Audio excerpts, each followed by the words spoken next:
Buenos días, chicos.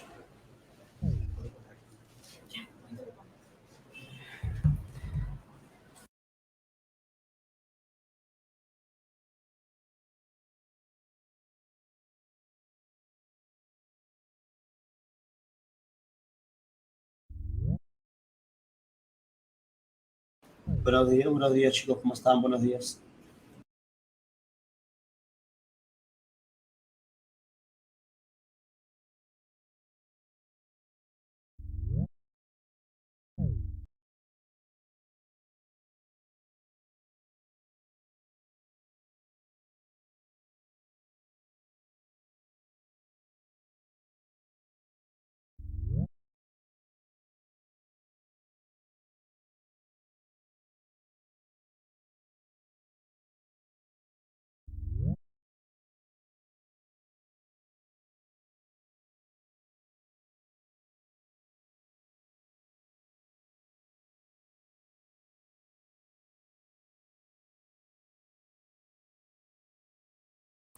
Bien, tenemos el tema de geodinámica, al parecer.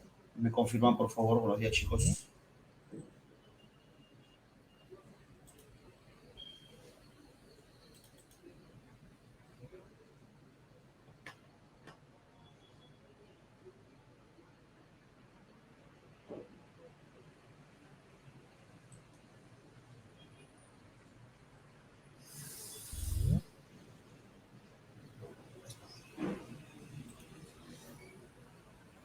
¿Hasta qué parte nos quedamos en geodinámica interna? Trabajamos lo que es de astrofismo. Hemos trabajado sismos, vulcanismo. Llegamos a trabajar vulcanismo, chicos. Geodinámica interna y externa. ¿Sí trabajamos los dos?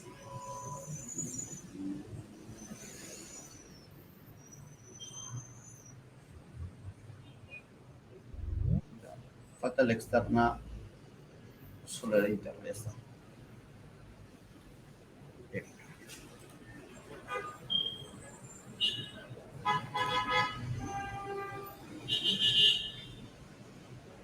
Esto es.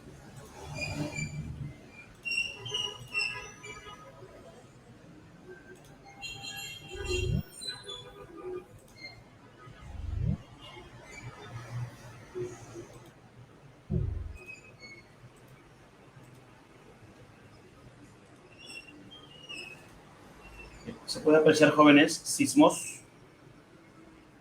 para poder comenzar. Listo. A ver, arrancamos ya. Tengan todos ustedes muy buenos días. Buenos días con todos. Justo te comentaba la semana pasada, qué bueno que este tema lo hayan dividido en 2 semanas, ya que es un tema muy amplio. Hay bastante información que considerar, ¿sí? Así que sin más preámbulo comenzamos. A ver, hablar de sismos, hablar un montón de características. Cada vez que nosotros nos preguntan ejemplo de placas, y creo que la semana pasada lo pudimos comprobar, ¿qué placas tectónicas conocemos? ¿Se acuerdan, jóvenes? ¿Qué placas tectónicas para nosotros son los más conocidos?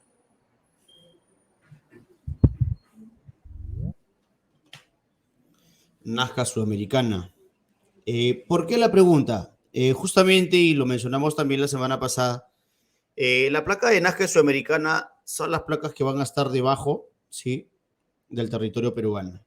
Si nosotros hacemos una especie de imagen, vamos a llamarlo así, una representación mental, todo lo que está alrededor del Océano Pacífico, ¿sí?, es la zona más activa del mundo, donde vamos a encontrar convergencias, sismos, volcanes, fosas, mucha intensa actividad. ¿Correcto? Entonces, ¿qué características importantes, profe, debo recordar de sismos? ¿Sí? ¿Ya? Vamos a comenzar por aquí. Son movimientos o vibraciones de la corteza, ¿sí? Me van confirmando con un like si es que va apareciendo la información, ya que la semana pasada pudimos, creo que trabajar muy bien, ¿sí? Ahora sí, los puedo ver, ya que estamos aquí por con la tecnología A1. Sabes que Sabio es lo máximo en tecnología, ¿sí? Tenemos una señal 11G, ¿sí? A diferencia de las chusmas. Bien, mira, tenemos una imagen, movimientos o vibraciones de la corteza. Para hacer una diferencia simple, temblor, van a denominar temblor cuando el sismo es de magnitud muy baja.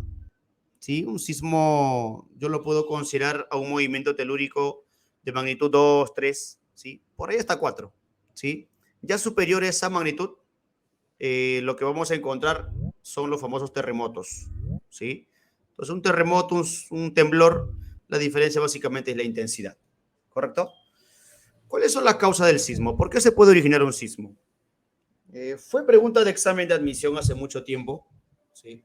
Cuando nosotros nos referimos a las causas de un sismo, la semana pasada te comenté de que la teoría de la tectónica de placas, dominada, se podría decir, por el científico Harry Gies, no mostraba más que la composición de la Tierra en cuanto a las placas tectónicas. La Tierra, nos dicen ellos, de que está compuesta por placas tectónicas, ¿sí?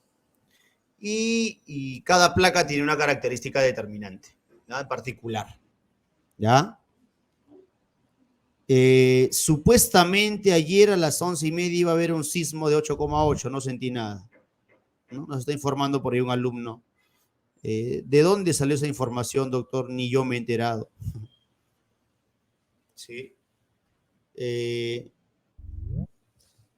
Lo vi la noticia, dice por ahí.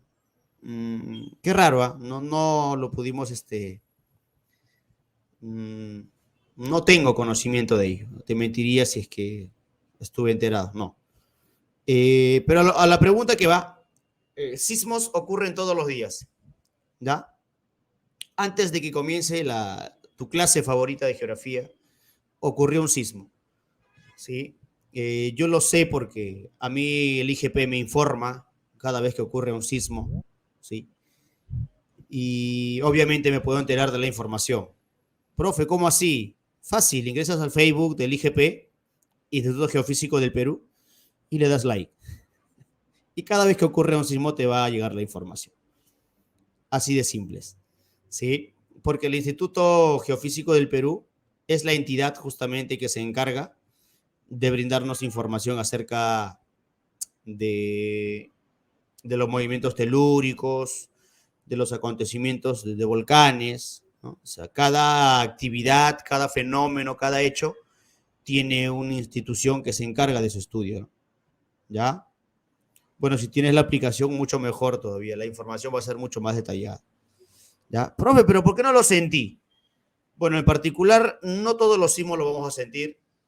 Justamente te mencionaba, cuando un sismo es de magnitud muy baja, muchas veces pasa desapercibido, ¿no? ¿Sí? En Japón, terremoto de magnitud 5,8. Bueno, yo no es que sea brujo. Si es que por ahí un sismo va a ocurrir, México, Japón, Estados Unidos, Canadá, Rusia, Perú, Chile, Indonesia, Australia, sí, Canadá, es normal que en esos países ocurran sismos, ¿sí? Con tsunami incluido incluso, mirás, que es normal que la actividad sísmica esté en esos países, ¿ya? Porque están alrededor del Océano Pacífico, porque alrededor del Océano Pacífico se encuentra el cinturón de fuego, como bien lo dice Janine Allison, ¿correcto? Y eso fue pregunta de examen de admisión. La zona más activa, ya que estamos hablando de sismos, justamente es el cinturón de fuego, o anillo de fuego, o aro de fuego, como también lo llaman, ¿sí? Entonces, es normal que ocurran sismos en esos países. Es anormal que no ocurran sismos. Y eso es lo que nos preocupa como peruanos, ¿sí? En Chile ocurre un montón. Te puede parecer sarcasmo, pero es suerte en realidad. Un sismo es impredecible, ¿correcto? No sabemos cuándo va a ocurrir, no sabemos dónde va a ocurrir. De repente el día que estás dando tu examen de admisión y estás por marcar la última pregunta para tu ingreso, en ese momento ocurre un sismo. Ya serías piña, pues, ¿no? Sí. Entonces, Profe, yo he leído que en Japón con tecnología moderna, tecnología de punta, los sismos se pueden predecir hasta minutos antes incluso. ¿Sí? Claro que con la tecnología que tiene Japón, sí, ya se pueden predecir sismos, ¿sí? Entonces, incluso esa tecnología se podría decir un poco que llega al Perú. Gracias, Yamil Rocío, eres lo máximo, te pasaste. Yamil Rocío nos está mostrando justamente el cinturón, ¿no? Y yo te estoy mencionando justamente los países que están alrededor. Esos son los países sísmicos. Es normal que en esos países ocurran sismos. Viendo la imagen que Yasmín acaba de justamente colocar ahí, Brasil, pues es raro. Pues, que tú escuches un terremoto en Brasil es cosa rara. Que escuches un terremoto en Argentina, ¿viste? Cosa rara, extraña. Eso no va a ocurrir. Ya que ocurran sismos en la parte de Estados Unidos, pero en California, ¿no? Pero que ocurra un sismo en la parte de Florida no es normal, porque se aleja de la zona más activa. O sea, viendo el mapa, ojo, ¿ah? Y ahora que están con el tema de las imágenes, preguntas de eco, te puede venir una pregunta de examen de admisión colocándote la imagen del cinturón de fuego y a partir de ahí realizar preguntas de examen. Entonces, ¿en qué podemos resumir todo esto, profe? Que los países que tienen salida al Atlántico, países americanos que tienen salida al Atlántico, no son tan activos como los países americanos que tienen salida al Pacífico. Creo que eso está claro, ¿no? Y por la parte asiática, si que te das cuenta y eres observador, no creo que te compliques la vida porque Rusia, China, Japón, Indonesia, por ahí parte de Australia, incluso y Nueva Zelanda, son países sísmicos, por la imagen que estamos pudiendo apreciar. ¿Correcto? El viernes hubo un pequeño sismo, me llegó un mensaje avisándome justo en ese momento. Ah, ya está, claro que sí. Lo que pasa es que en el Perú estamos empezando a aplicar ese famoso software, un programa, ¿sí? Que justamente nos alerta de sismos minutos antes, ¿no? Ya lo habían establecido como un simulacro anteriormente. Acuérdate que tu celular empezó a vibrar como loco, hizo un sonido bastante peculiar, ¿sí? Entonces, claro, ya te avisa, sí, ya, con un tiempo prudente al menos para que uno pueda evacuar. El detalle es saber cómo actuar durante el evento sísmico.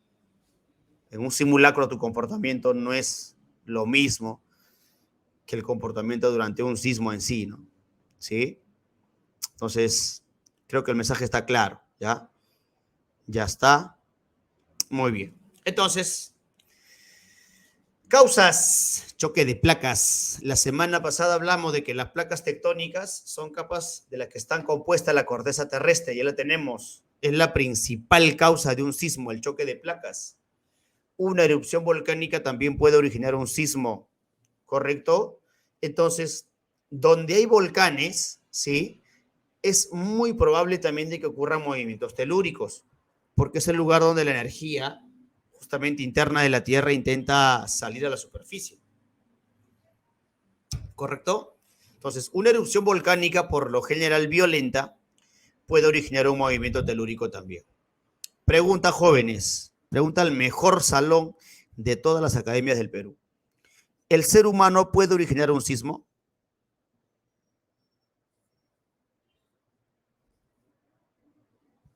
Claro que sí, ¿no?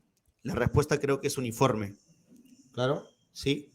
Nosotros podríamos originar un sismo. Te menciono dos palabras, ¿no? Hiroshima y Nagasaki, ¿te acuerdas? ¿Sí? Hiroshima y Nagasaki, ¿se acuerdan? Claro, esa bomba atómica logró generar un sismo de 4 de magnitud. Para que tú puedas generar un sismo de 4 de magnitud, ¿sí? Hay que liberar demasiada energía. Y si las bombas atómicas de Hiroshima y Nagasaki generaron un sismo de 4 de magnitud, ¿tú te imaginas lo que podría causar una bomba más moderna, más contemporánea, una bomba de hidrógeno, por ejemplo? ¿Sí? Liberaría demasiada energía. Correcto, porque la ciencia va avanzando, ¿no? ¿Me dejo entender? Sí. Obvio, obvio, mucha gente dejó de existir, ¿no? Y ahora justamente que Giovanita estaba muy presta, estaba comentando bastante, ¿sí? Y Estrellita se pone triste. ¿Cuál ha sido el sismo más catastrófico en la historia universal?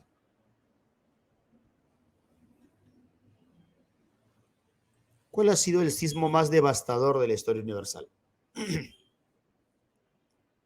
Googlea, googlea. Desde aquí te veo cómo estás googleando. Qué vergüenza, qué vergüenza. Ocurrió en Chile, Valdivia, para ser más exactos, 1961. ¿Sí? ¿Qué es lo que pasó? ¿Sí? ¿Ya? Ahí está, mira. Ya, justamente mencionan la cantidad de muertos también, porque te voy a contar. ¿Sí? 1960, perdón. Eh, Ocurre el movimiento telúrico. Valdivia es una ciudad porteña. Cuando decimos ciudad porteña es porque está en la costa, tiene puerto. ¿Ya? El sismo fue de 9,6. ¿Ya? Hay muchas informaciones con el tema de magnitud. Algunos dicen hasta 9,8, ya otros 9,4 por ahí. ¿Sí? Pero mencionar un sismo de magnitud que supere 9 ya es un sismo bastante fuerte. Dadas las investigaciones, algunos mencionaban de que el sismo había durado 2 minutos, 3 minutos, pero una investigación reciente pudo llegar a la conclusión de que ese sismo tuvo una duración de más de 5 minutos. ¿Ya? Entonces,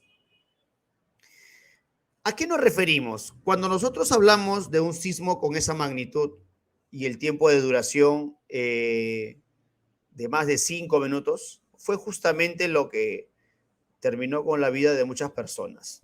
¿Por qué?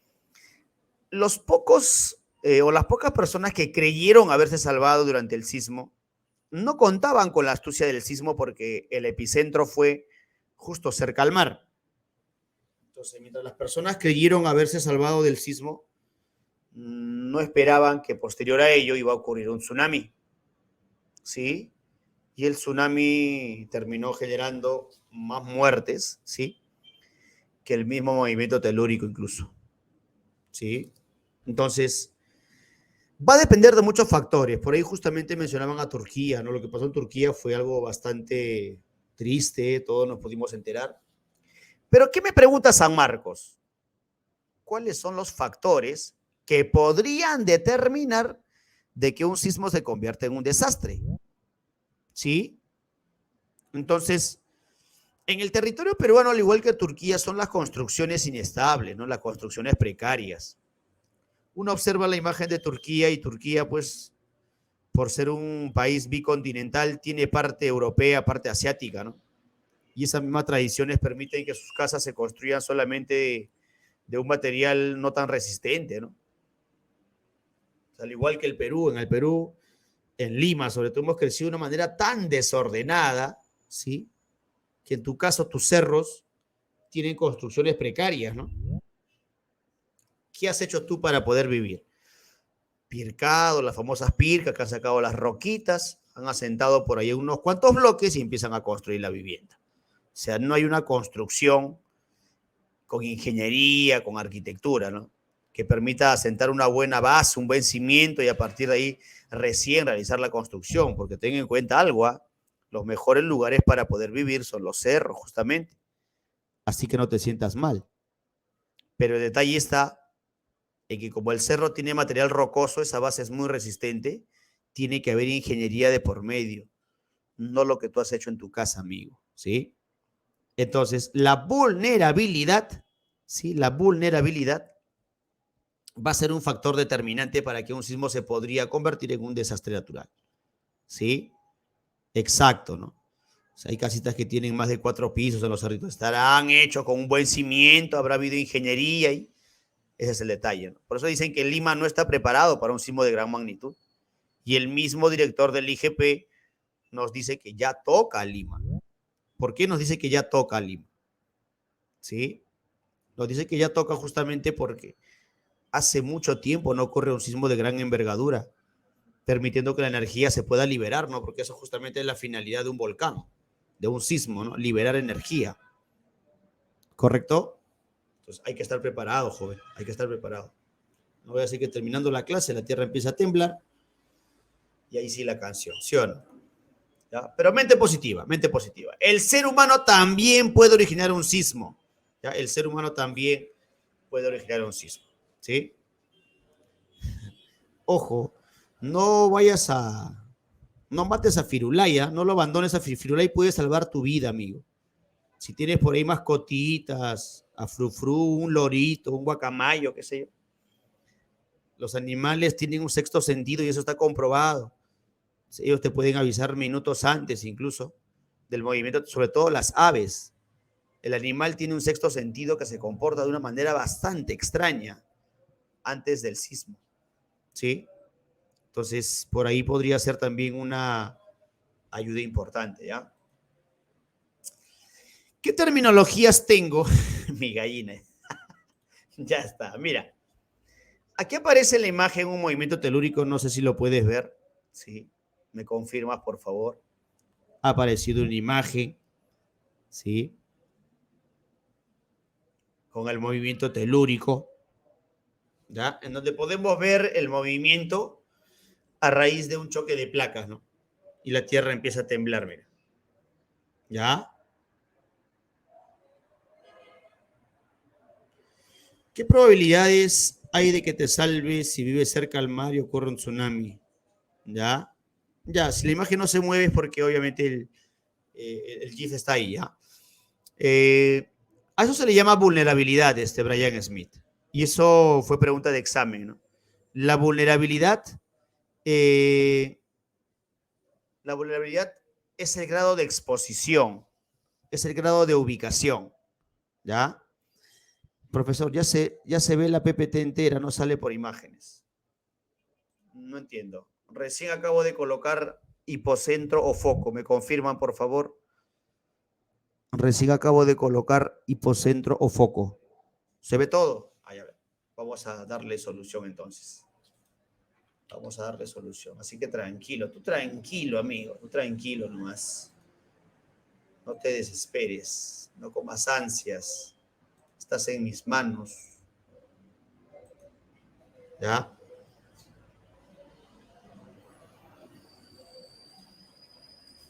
Ahora sí lo tenemos por partes. Mira, ahí está. Hemos colocado causas en el cuadrito.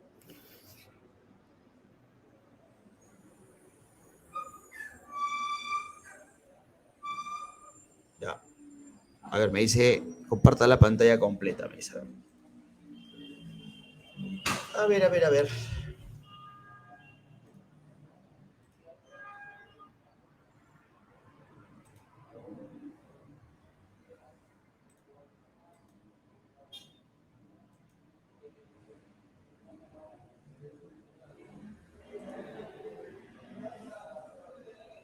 A ver, ahora sí estamos compartiendo toda la pantalla completita. Me confirman, por favor. ¿Sí? ¿Ya está? Ya está. Ahí justamente estamos proyectando el GIF. No sé si se puede ver con animación. ¿Sí? Ya está. Al fin. Por fin. ¿Se mueve o no se mueve? Te emociona, ¿no? Te emociona. Mira. Primera vez que vemos un GIF, por fin. Entonces, hacemos un repaso de todas las clases, ¿ya? Para ver la animación completa. ¿Qué dices? Seminario de geografía, maratón de geografía. Todo un domingo nos quedamos. ¿Qué dice? Ya está. Ya, profe, por fin puedo ver lo que es un sismo, el movimiento telúrico. Es más, hasta miedo me da. Ya está. A ver, justamente en el tema de la animación del GIF, podemos apreciar el movimiento telúrico. Esta parte que ya fueron preguntas de examen. Pero quiero terminar con algo que estábamos explicando, ¿sí? La vulnerabilidad es es el grado de exposición, de ubicación. Es donde yo me encuentro ubicado. Para hacerlo entendible, porque fue pregunta de examen. Si una persona viaja a Callao, que tú conoces como es Callao, si te encuentras en Callao, ¿eres vulnerable a qué? Ya está, con eso me dices todo. ¿Correcto? Creo que todos tenemos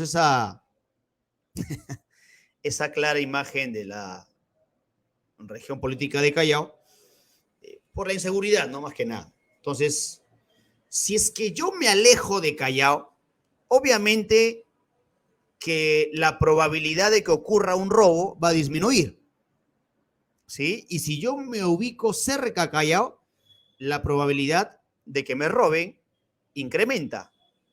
Entonces, la vulnerabilidad es el grado de ubicación. Y para hacerlo más sencillo, mira, habíamos mostrado una imagen justamente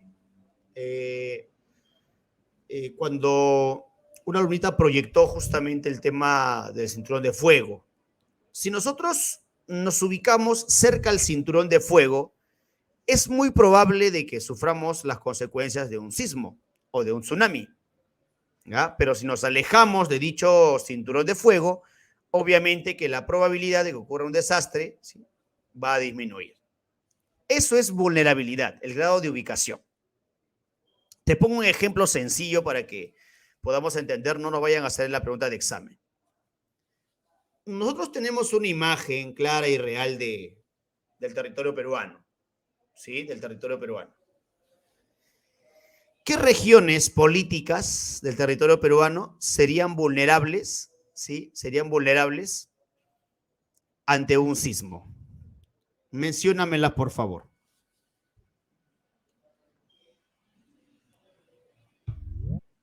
¿Qué regiones políticas del Perú son vulnerables ante un eventual sismo? Vamos, chicos, los quiero escuchar.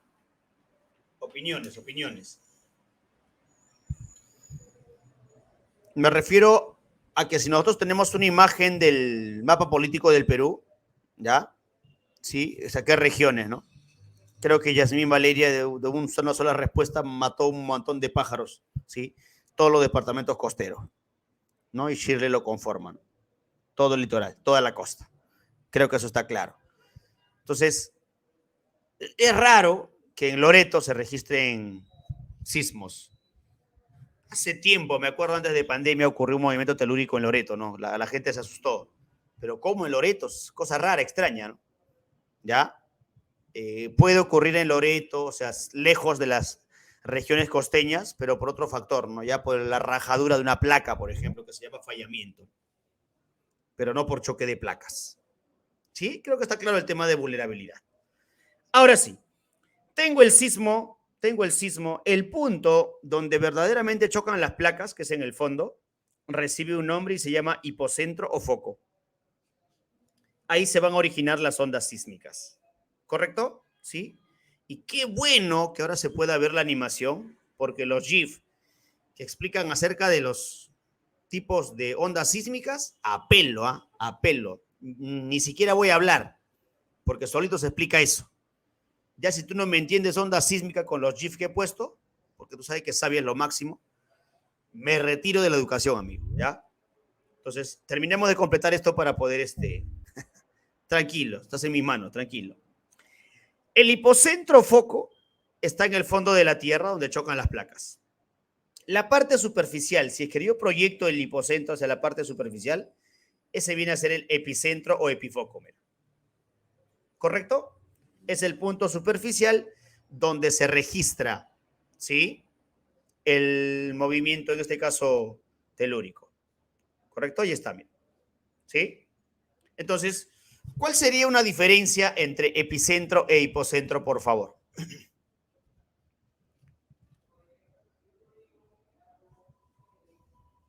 ¿Cuál sería la diferencia? ¿No vendría a ser un tema de profundidad? Uno está en la superficie, el otro está en la parte interna. Muy bien, Sebastián. Interno y otro superficial. Muy bien, Luchito, muy bien. ¿No? Y creo que todos podemos corroborar la información.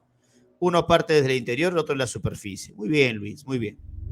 La gente está activa, pese a que el clima está un poquito, pues, feíto, podríamos decir. Lima la gris, ¿no? Esta es la verdadera Lima, pues. Esta es la verdadera Lima. Pero aún así, ante la adversidad, el alumno sabia, pues, sabe tener actitud, ¿sí? Siempre ve el lado positivo de las cosas, ¿sí o no? ¿Sí?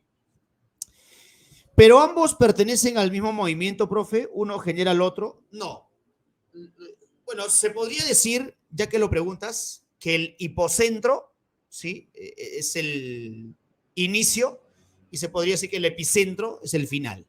Si es que tomamos como tu pregunta, justamente lo acabas de manifestar, podría ser así. Entonces, el hipocentro es lo que ocurre primero, si manejamos un orden, porque primero chocan las placas. Producto del choque de placas, ya va a aparecer el epicentro. ¿Sí? Creo que sí me dejo entender, ¿no, Arielita? ¿Sí? Ya está. Profe, ya la tengo clara. Chocan las placas, se originan las ondas sísmicas, las ondas que llegan hacia la parte superficial hacen temblar y permiten encontrar justamente el epicentro. Aquí viene lo que han preguntado a cada rato. Ondas sísmicas, a cada rato lo han preguntado. ¿Sí? ¿Cuántos tipos de ondas sísmicas hay? Mira, yo tengo el hipocentro aquí. Esta es una imagen todavía estática, así que no te desesperes aún. Esta es una imagen estática, el hipocentro. A partir del hipocentro se liberan las ondas sísmicas que van en todas direcciones, mira. Y las que se llegan a la parte superficial, o sea, va en ese orden, ¿no? O sea, las ondas sísmicas que se originan cerca al hipocentro se llaman ondas P, ondas primarias. A medida que se van alejando del hipocentro y llegando a la superficie, ya aparecen las ondas secundarias. Y las que logran tener contacto con la superficie se llaman ondas superficiales, por eso le han puesto ese nombre. Y en las superficiales encuentro dos tipos, ondas R y ondas L. ¿Ya? Hago un feedback. Las ondas que se originan cerca del hipocentro, ondas P, de primarias. Las que se van alejando del hipocentro un poco más, ondas secundarias. Y las que llegan a la superficie, ondas superficiales, que hay de dos tipos, ondas R y L. ¿Y qué significa R y L? Rayleigh y Love. Profe, amor, sí. Ahora te voy a explicar eso. ¿Correcto? Las ondas P, que son las que primero se van a originar y cerca al hipocentro, nacen del hipocentro, son muy veloces, tienen mucha velocidad y suelen pasar por sólidos y líquidos. O sea, pasan por cualquier estado de la materia, atraviesan cualquier estado de la materia, sólidos, líquidos, ¿sí? Hasta gaseosos incluso. Pero ¿cómo es, profe? ¿Por qué le llaman longitudinales? Presta atención a lo que vas a ver en estos momentos. Por eso le llaman longitudinales a las P. Entonces, imagínate la corteza de la Tierra y ahora observa lo que está como el GIF, ondas P, y no necesito hablar mucho, ¿no? Tiene un desplazamiento longitudinal. Por eso le llaman ondas primarias o longitudinales, mira. ¿Se puede apreciar, jóvenes?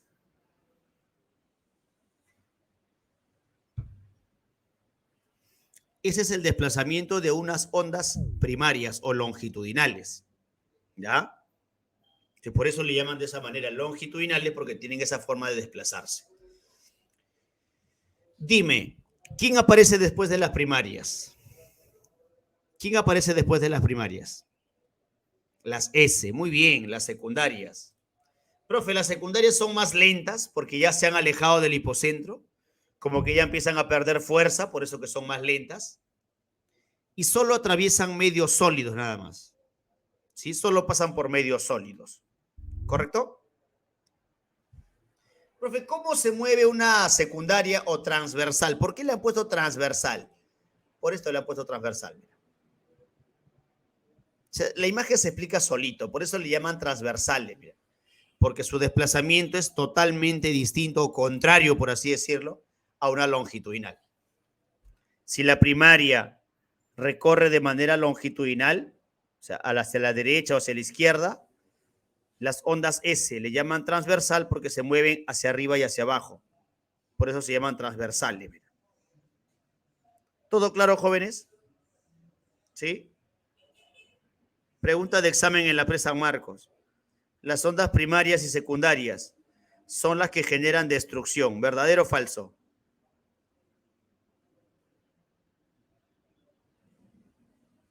Las ondas primarias y secundarias son las que generan destrucción. ¿Verdadero o falso?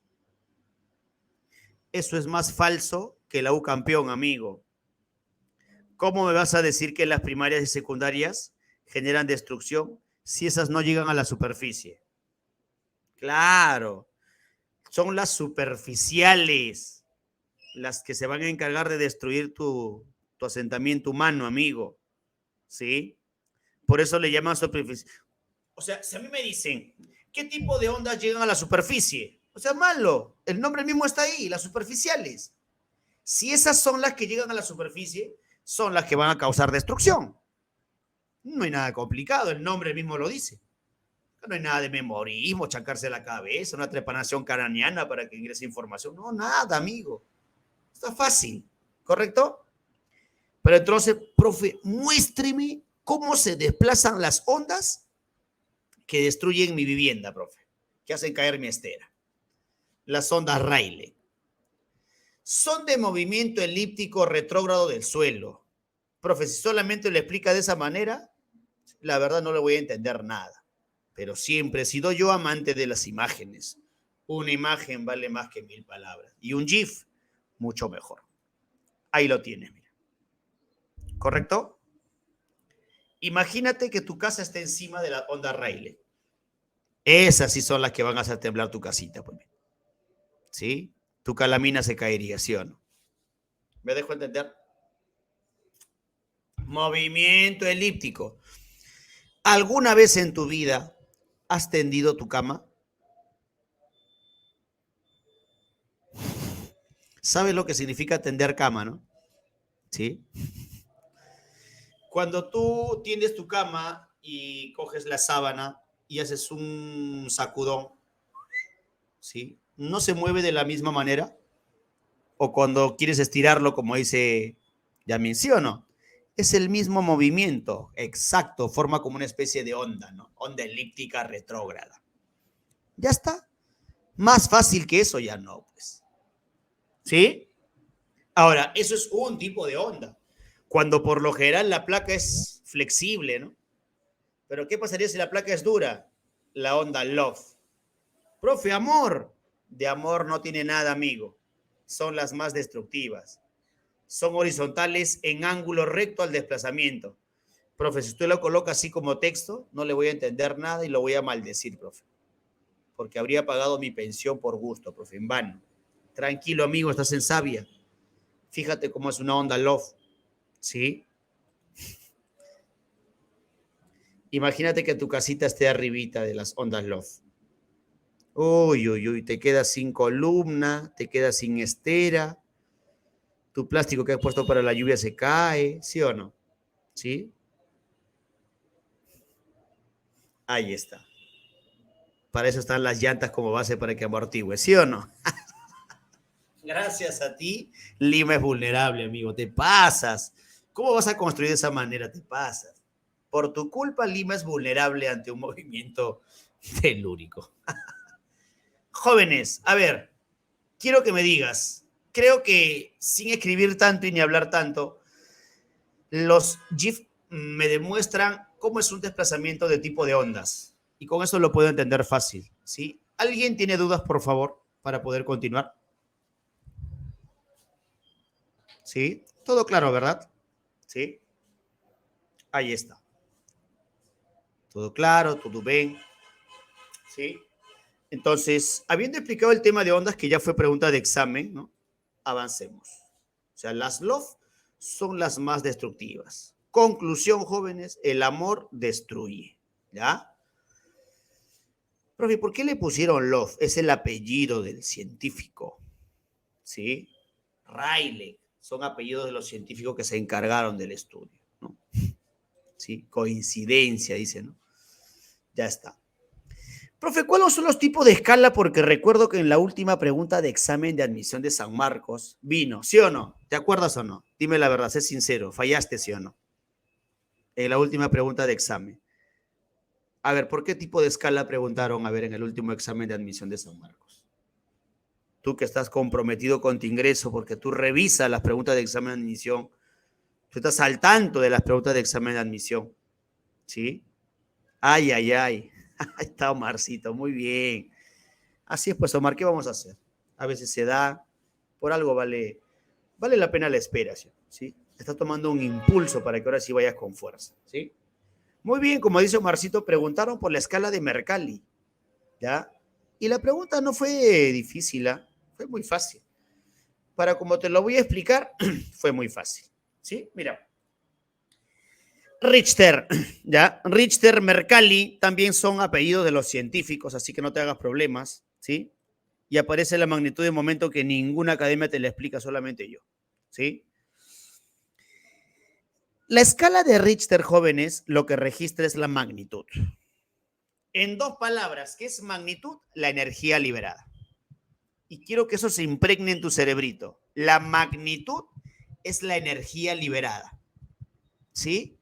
Y esa bendita escala de Richter, o Richter, como deseas pronunciarlo tú, va de 0 a 9, pero es una escala abierta. ¿Qué me quiere decir que sea una escala abierta? Agárrate, ¿eh? El sismo puede ocurrir de 10, 11, 12, 13, 14, 15, 16, y si es que estás con suerte, mucho más incluso. Por eso le llaman escala abierta, ¿sí? Nunca ha ocurrido. Si es que ocurriese un sismo de 10, se le llama cataclismo. Nunca ha ocurrido un cataclismo en la historia de la Tierra, ¿sí? A los inicios quizás cuando la actividad era más intensa, pero desde donde tenemos registros no ha ocurrido un cataclismo. Pero eso no quiere decir que no vaya a ocurrir. Es muy probable porque la escala es abierta, ¿no? ¿Sí?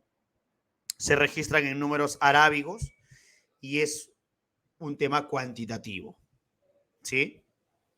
Ahora, magnitud, energía liberada y se registra en la escala de Richter. Mercalli, profe, registra la intensidad. ¿Qué es intensidad? En dos palabras, daños o efectos, daños o consecuencias, ¿sí? Los valores van de 1 a 12 y esto es una escala cerrada. Si es que el sismo tiene intensidad 12, es porque todo ha quedado totalmente destruido, ¿sí? Se registran en números romanos y es más cualitativo, ¿sí? Es más cualitativo. ¿Correcto? La pregunta de examen de admisión decía lo siguiente, ¿no? En un movimiento telúrico causado por el choque de placas, ¿sí? Los daños que se fueron registrados son conocidos como intensidad y ello se registra con una escala llamada respuesta. Respuesta, joven, Mercalli. Así fue la pregunta.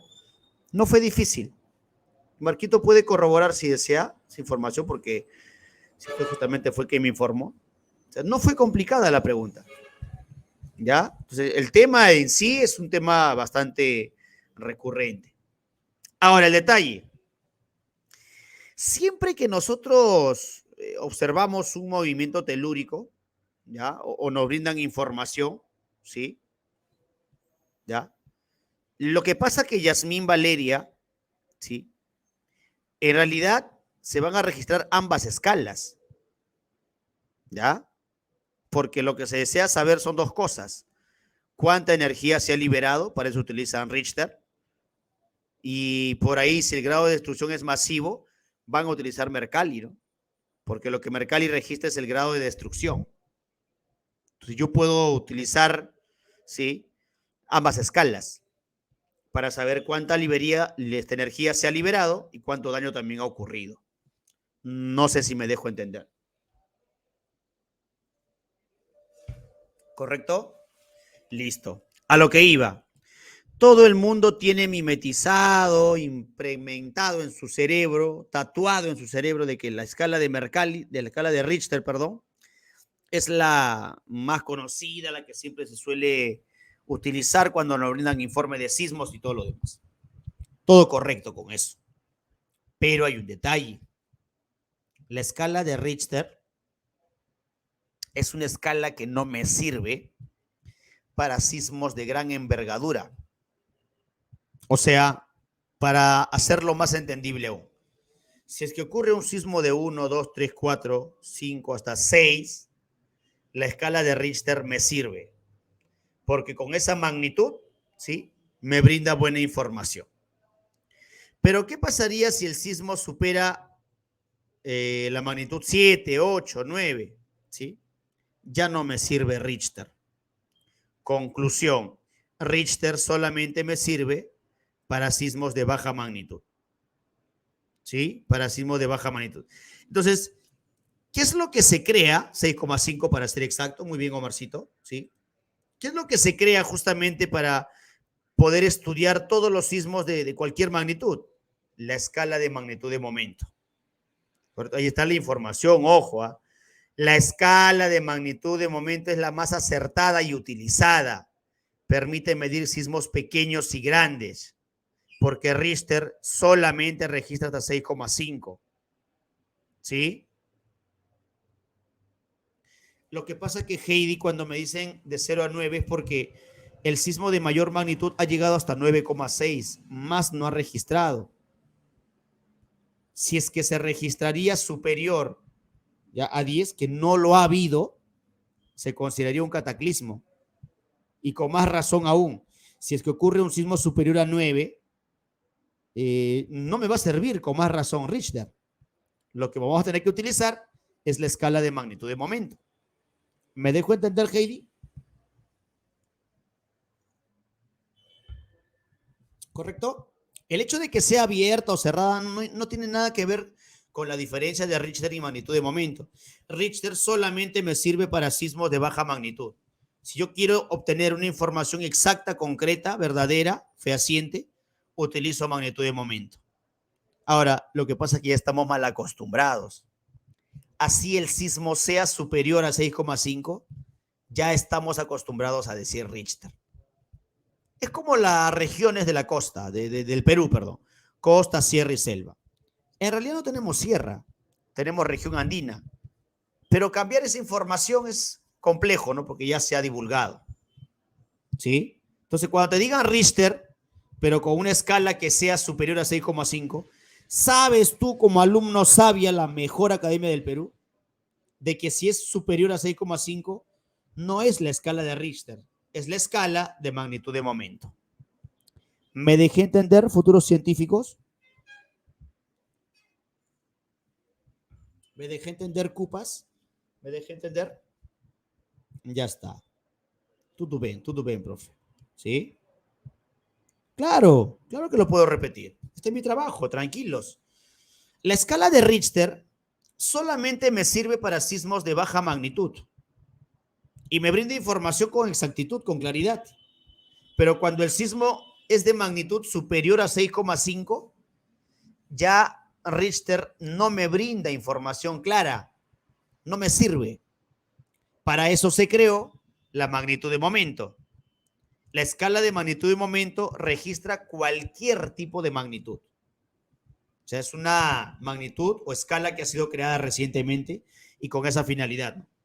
De que cuando ocurra un sismo, ya sea de baja o alta magnitud, me pueda brindar información concreta, ¿no? ¿Sí? ¿Correcto, Ariana?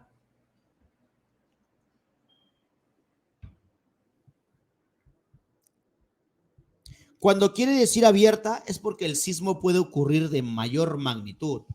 Solamente colocamos de 0 a 9 porque el máximo que se ha registrado es 9,6.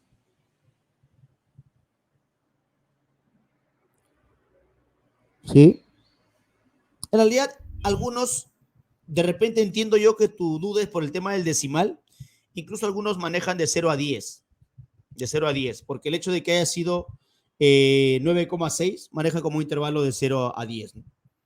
Pero se sigue considerando abierta, porque hay mucha probabilidad de que ocurra un sismo de gran magnitud. ¿Sí? Bueno, ojalá no ocurra, ¿no? No. Abierta solamente es para Richter. ¿Sí? Sí, abierta solamente es para Richter. La que se podría decir que es cerrada, sí, es la de Mercalli, ¿no? ¿Correcto? Sí. Profe, pero no había dicho que abierta es para cualquier escala. Sí. Me refiero para cualquier valor del sismo. No entiendo la interrogante. A ver, la escala de Richter, ¿ya? Tiene un valor de 0 a 9, uno le llaman 0 a 10. ¿Correcto? Sí. Lo que pasa es que cuando colocaron ese valor, ¿ya? Cuando colocaron ese valor, no se sabía que iban a ocurrir sismos tan intensos, porque un sismo es impredecible. ¿Me dejo entender? ¿Sí? No se suponía que iban a ocurrir sismos de esa magnitud. Solamente colocaron ese valor en referencia al sismo de mayor magnitud que se registró en la historia universal. Pero cuando se empezaron a hacer estudios, ¿ya?, de la información que nos brindaba Richter, no nos brindaba información detallada, como que empezó a fallar, ¿sí? No nos daba una información concisa del sismo, una información clara. Y con esa finalidad de que Richter ya no me servía para sismos de gran magnitud, se crea la escala de magnitud de momento. ¿Sí? Creo que ahora sí las cosas claras, ¿sí? Por favor, chicos, ustedes pregunten cuantas veces deseen. La idea es que no se vayan con dudas al examen, ¿sí? Muy bien. Sigan viendo. Las zonas sísmicas, cosa que fue pregunta de examen, mira, ¿sí? La zona circumpacífica, ¿no? Es la zona más activa del planeta, conocida también como cinturón de fuego o aro de fuego del Pacífico. Después de la zona pacífica está la zona mediterránea o transasiática, ¿sí? ¿Ya? Exacto, Heidi. Creo que has llegado a una buena conclusión. Richard te puede registrar sismo de cualquier valor, pero va a fallar siempre cuando el sismo es de mayor de 6,5. Creo que la cosa está clara ya. ¿Sí? Va a fallar, va a fallar. Por eso se crea justamente la escala de magnitud de momento. ¿Ya? Después del cinturón de fuego, la otra zona más activa, en segundo lugar se podría decir, es la zona mediterránea o transasiática. ¿Sí? Que esa zona abarca todo lo que está alrededor del mar Mediterráneo, ¿no? Por eso que en Italia también ocurren sismos, ¿no? España. O sea, no es normal que en esos países también ocurran sismos, porque está en una segunda zona activa también. Desde el mar Mediterráneo hasta el Himalaya, mira. Por eso que en la India ocurren sismos también, mira. Bangladesh, ¿no? Parte de China, etcétera, etcétera. ¿Correcto? Muy bien. Dígame, por favor, si es que se puede ver la proyección. Ahora hablamos de la ex, por fin entramos a hablar de la ex. ¿Sí? Ya está, muy bien. Para tomarle captura. Toda la información está en la página, jóvenes, ¿eh? Así que pueden ingresar y descargarla también. No se hagan problemas.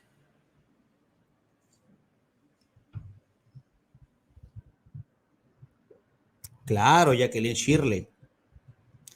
Jacqueline me dice, profe, en el terremoto del 2007 se logró ver destello de luz, profe, en el cielo. Como yo soy pobre, que ni para los cuetecillos tengo para Navidad, yo estaba emocionada, profe. Pero eso tiene que tener una explicación. Cuando la tierra tiembla, doctor, se hacen rajaduras. Rajaduras, mira. La tierra se empieza a rajar. ¿Y qué se libera? ¿Sí? Energía electromagnética que hay en la parte interna de la Tierra. Esa liberación de energía, ¿sí?, no solamente como onda, hablo de una energía electromagnética, llega hacia la parte alta de la atmósfera. Y como en la parte alta de la atmósfera encuentro electricidad, porque hay una capa llamada ionosfera, son iones, cargas eléctricas, se crea ese destello de luz, ¿no? ¿Sí? Entonces, como el 2007 fue muy intenso, imagínate, la Tierra empezaba a temblar y a partir de esa rajadura o choque de placas se liberó mucha energía, por eso que se vieron destellos de luz. ¿Correcto? O sea, un sismo también puede originar ese destello que tú llamas. ¿Sí? Profe, da miedo, sí, a cualquiera, pues, ¿no? A cualquiera. Ahí está. Muy bien, jóvenes, ya prácticamente vamos terminando la interna. Ahora sí nos toca hablar de la ex. ¿La ex cuánto tiene, profe? La ex también tiene dos procesos llamados meteorización y erosión. ¿Correcto? Meteorización y erosión. ¿Qué cosa viene a ser la meteorización? Aquí estás viendo un tremendo rocón, ahí está. ¿Qué pasa con esa roca? Se desintegra. Eso es lo que va a pasar, mira. ¿Sí? Ese tremendo rocón se va a convertir en esto, mira, por la meteorización. Es la descomposición y desintegración de la roca de la superficie terrestre, pero la palabra clave es in situ. ¿Qué significa in situ? en su mismo lugar, en su mismo sitio. Todo va a ocurrir en el mismo lugar, en el mismo sitio, ¿sí? Entonces, cuando me dice la palabra in situ, es porque no va a haber movimiento, en otras palabras, ¿sí? No va a haber movimiento. Toda la roca se desintegra en su mismo lugar, ¿sí? Conocido también como intemperismo porque la palabra intemperie viene de ambiente, ¿no? O sea, estuve a la intemperie, estuve al ambiente, ¿sí? Hay dos tipos de meteorización, la química y la física. Esto es muy fácil, jóvenes. Alguien de este grupo de científicos, porque ustedes son científicos, ¿me podría explicar la diferencia entre cambio físico y químico, por favor?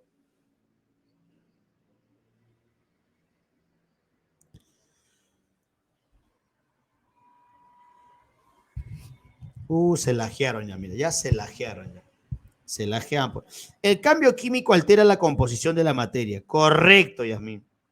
La alteración de sus componentes, muy bien. Uno altera la composición, cambio de composición en la materia. El químico altera su composición, químico es un cambio de composición. Ya la tienen clara. Por eso voy a utilizar dos palabras. Descomposición para la química y desintegración para la física. ¿Correcto? ¿Sí? El resultado final de la meteorización química es la descomposición de la roca y el resultado final de la meteorización física es la desintegración. Profe, en palabras entendibles, que me da un derrame cerebral, la meteorización física va a partir a la roca nada más en bloques más pequeños. Pero la meteorización química, aparte de dividir en bloques pequeños, hay un elemento nuevo que ingresa alterando su composición. ¿Correcto? A eso se refiere. ¿Cuáles son los agentes que trabajan en la meteorización química? Agua, ácidos. Y los agentes que trabajan en la meteorización física, temperatura, sales, bióticos. Mira. ¿Sí? Cuando dice bióticos, seres vivos. ¿No? ¿Correcto? Ahí está. Meteorización química. Origina cambios en la forma y estructura interna de la roca. ¿Sí? Meteorización física o mecánica. Es la disgregación de la roca en fragmentos cada vez más pequeños que conservan cada una de sus características del material original. O sea, no cambia, conserva su composición. Y es justamente lo que te expliqué. Ahora, profe, cuando hablamos de ejemplos importantes de la meteorización física, préstame atención porque eso es lo que más preguntan en examen. Voy a tener cuatro procesos de la meteorización física, mira. ¿Correcto? Termoclastismo, ¿sí? Termoclastismo, te ayudo. La palabra clastismo significa partición, división, desintegración. ¿Qué significa el prefijo termo?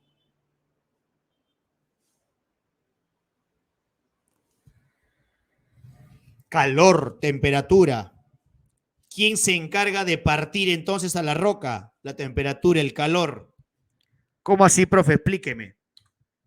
Solano, ahí lo tienes. Solano, mira. ¿Qué pasa con la roca durante el día? ¿Se dilata, se contrae? Se dilata, ¿sí? Dilatación. ¿Ya? Va a aumentar su volumen porque la roca se calienta. ¿Qué pasará durante la noche, por favor? ¿Qué pasará durante la noche? Ya no será dilatación. Se contrae, contracción, mira, más pequeña. Entonces, tantas noches, tantos días, noche, día, noche, día, noche, día, dilatación, contracción, dilatación, contracción, dilatación, contracción. Se ha dilatado y se ha contraído tantas veces la roca que al final la roca se logra partir, mira. Genera esto, mira. La desintegración. No sé si me dejo entender, jóvenes. ¿Sí? Eso está más fácil, profe, que ganar a la U, ¿sí o no? Ahora, yo te pregunto a ti, ¿en qué tipo de relieve, ¿sí? Las temperaturas son tan altas, ¿sí? Son tan altas como para poder partir a la roca. Desierto, ¿sí o no? Claro que sí, ¿ya? Desierto, ¿sí o no? Porque en el desierto, pregunta de examen de admisión, las temperaturas son extremas, temperaturas son altísimas. ¿Por qué en un desierto las temperaturas son extremas? Vamos, respuesta.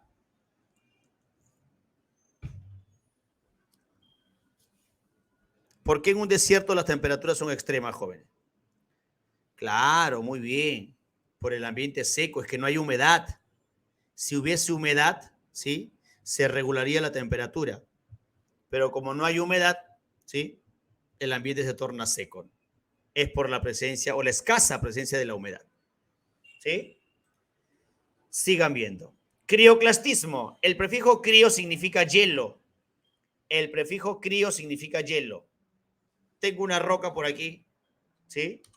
Tengo otra roca por aquí, ¿ya? Se va a llenar de agua, mira. ¿Ya? Se va a llenar de agua, mira. Cuando la roca tiene fisuras y el agua penetra en la fisura, durante el día va a estar en estado líquido, durante la noche estado sólido. ¿Te ha pasado? Te compraste tu bebida, una gaseosa, qué sé yo, en envase de vidrio, una personal, y te la vendieron caliente. Uy, va a demorar. Mejor lo coloco en la nevera para que se pueda helar un poquito y luego poder tomarlo, ¿no? Porque caliente no pasa. Dejaste tu botella de vidrio con gaseosa, ¿sí? Ahí en la nevera, pero te olvidaste y regresaste después de 4 o 5 horas. ¿Qué pasó con la botella, por favor?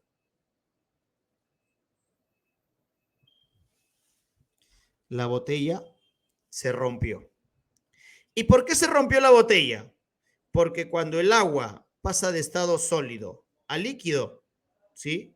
Cuando el agua pasa de estado sólido, de líquido a sólido, perdón, de líquido a sólido, su volumen se incrementa, empujando las paredes laterales, permitiendo que la botella se rompa. El agua ingresado en la roca, mira, se solidifica. ¿Qué hace? Empuja las paredes laterales. Y al empujarla, ¿qué va a ocurrir? La roca se raja, ¿ven? Y se genera esto. La roca se ha partido por acción, ¿sí? La roca se ha partido por acción del hielo, ¿correcto? Crioclastismo. Aloclastismo es prácticamente lo mismo, ¿sí? Es cuando ingresa la sal, pero la solidificación de la sal, ¿sí? Se le va a llamar cristalización.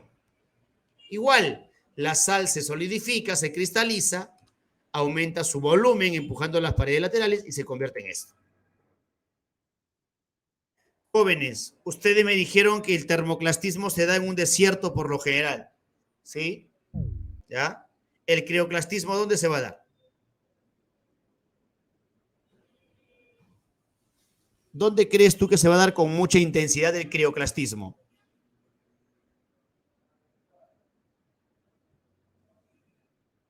Polos, alta montaña, correcto, muy bien.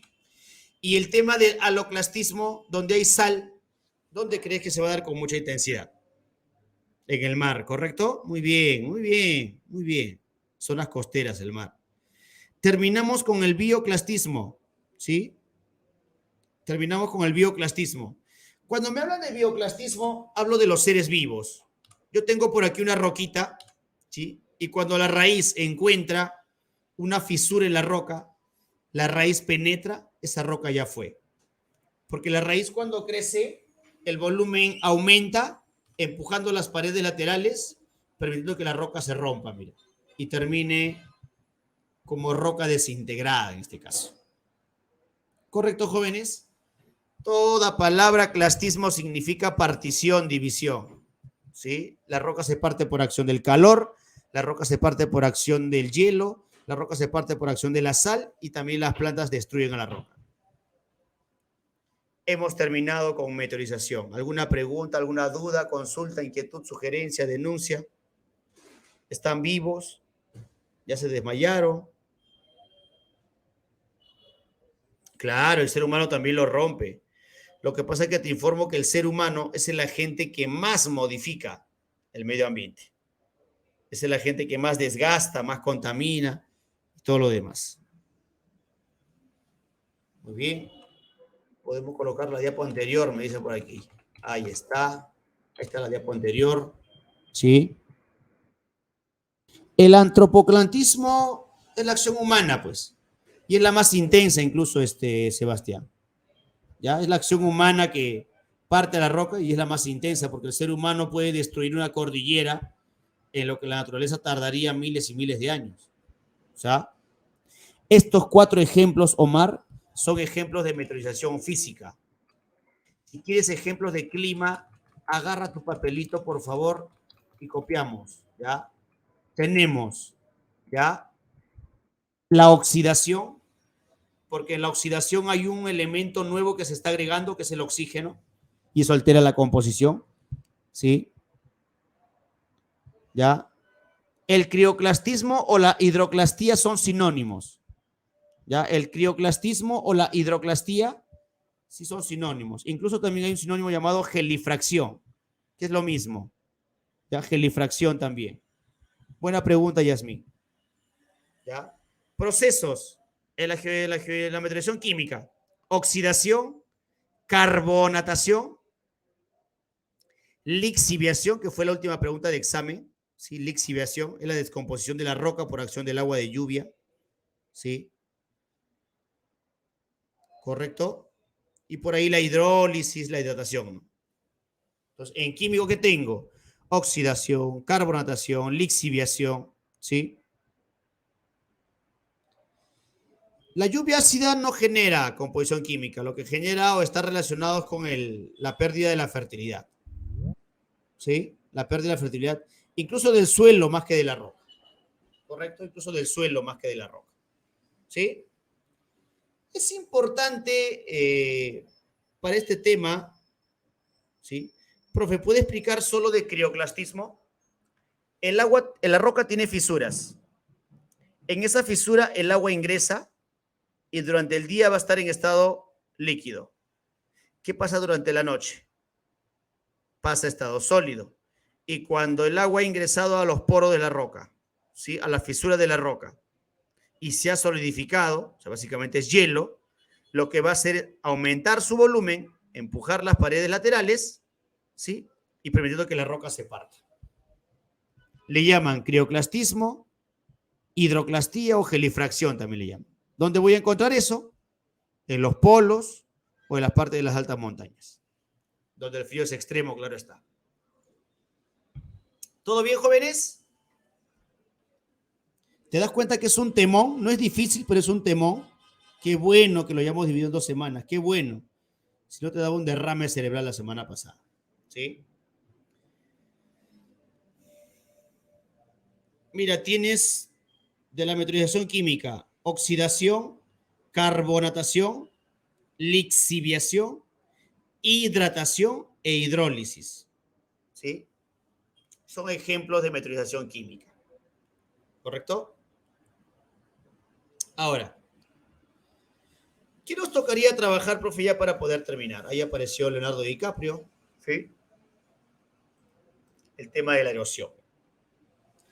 Profe, me han dicho que la meteorización es in situ, ¿ya? In situ. ¿Qué es lo que lo va a hacer distinto de la erosión? El desgaste de la corteza, que consta de 3 etapas. Préstame atención. Aquí vamos a ver las 3 etapas. Desgaste, ¿sí? Está como la cordillera se desgasta, mira.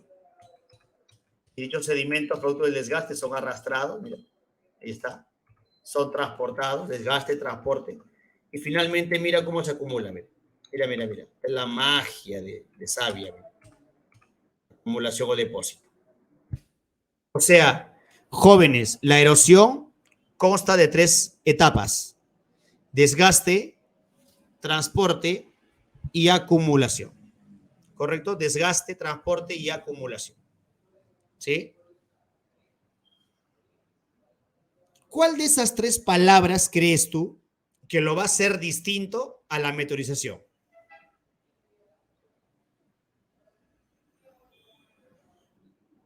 El transporte, ¿no? Es que es fácil de entender, porque al haber movimiento, obviamente eso lo hace distinto, ¿ya?, a la meteorización. Es que hay movimiento, hay transporte, ¿correcto? Ya está. ¿Qué diferencia hay entre la meteorización y la erosión? ¿Sí? Recuerda, la meteorización es un proceso in situ, ¿ya? ¿Sí? In situ, toda la roca se parte en su mismo sitio. A diferencia de la erosión, es un proceso ex situ, ¿sí? Cuando quiere decir ex situ, fuera de, hay transporte, eso lo hace distinto. Profe, ¿con qué sinónimos puede preguntar acerca de desgaste? Degradación es lo que más pregunta San Marcos, la palabra que más pregunta San Marcos. Denudación también, ¿sí? Arranque también, abrasión también, deflación también, ¿sí? In situ, igual no existe movimiento. Muy bien, Angelina. Ex situ, sí existe movimiento, hay transporte. ¿Correcto? Profe, sinónimos de depósito, agradación, sedimentación, colmatación. ¿Sí? Ahí está. Conclusión. Se forman relieves por desgaste y se forman relieves por acumulación. ¿Sí? Ahí está. Tipos de erosión. Erosión fluvial, donde el río es el agente agente. Erosión glacial, las masas de hielo. Erosión eólica, el viento. Erosión cárstica, agua subterránea. Y la erosión marina que vienen a ser con el tema de las olas. ¿Sí? Ahí está. Profe, y yo recuerdo que cuando nosotros hablábamos del tema manejo de cuencas, ¿cuántas partes tenía una cuenca? ¿Quién me dice?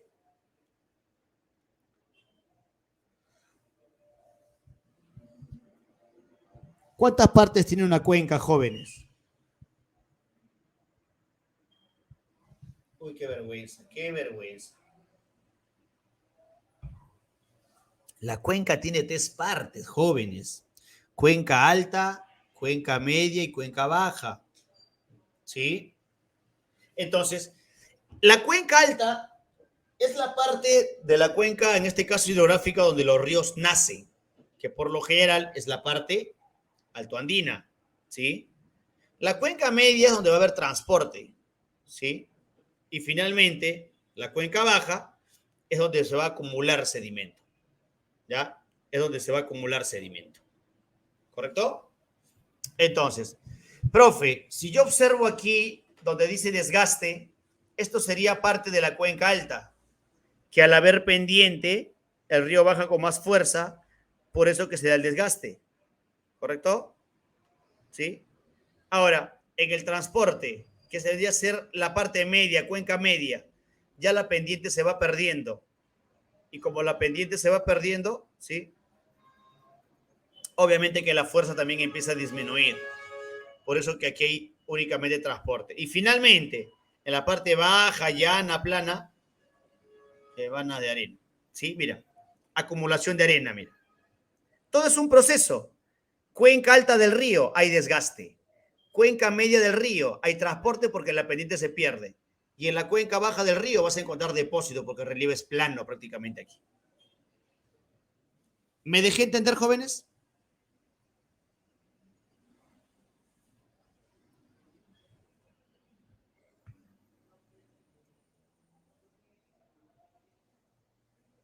Ya está. Profe, para esta parte es importante ya el tema de las imágenes, ya porque vamos a hablar del tipo de erosión. El detalle está, si yo te digo, vamos a retroceder aquí un poquito, yo te digo que los relieves se pueden formar por desgaste, ¿es correcto eso? ¿Los relieves se pueden formar por desgaste, jóvenes? Claro que sí, un relieve se puede formar por desgaste, ¿sí? Justamente el más representativo es el cañón, porque un cañón es un relieve que ha sido formado por desgaste del río, ¿sí? Un relieve se puede formar por sedimentación, agradación, depósito. Ay, ay, ay, también. Conclusión, jóvenes. Un relieve se forma, ¿sí? Un relieve se forma o por desgaste o por acumulación, ¿correcto? O por desgaste o por acumulación, ¿sí? Pero jamás por transporte. Un relieve no se puede formar por transporte, eso que te quede claro, por favor, ¿sí? Solo por desgaste y por depósito. Pero ¿cuáles son los términos que más suele emplear San Marcos? Degradación y agradación. O sea, se forman relieves por degradación y se forman relieves por agradación. ¿Correcto? Ahí está. Empezamos con la erosión fluvial, donde la gente agente es el río. ¿Sí? ¿Qué se forma, profe, por desgaste del río? Aquí sí vamos a manejar imágenes necesariamente, ¿no? Fíjate, amiguito, el valle en forma de V, mira. ¿Se puede ver el cursor que estoy indicando? ¿Se puede ver el cursor? Sí, sí, ¿verdad? Mira, valle en forma de V, mira. Ahí está, como el río lo forma. ¿Todo claro? Sí, ahí está.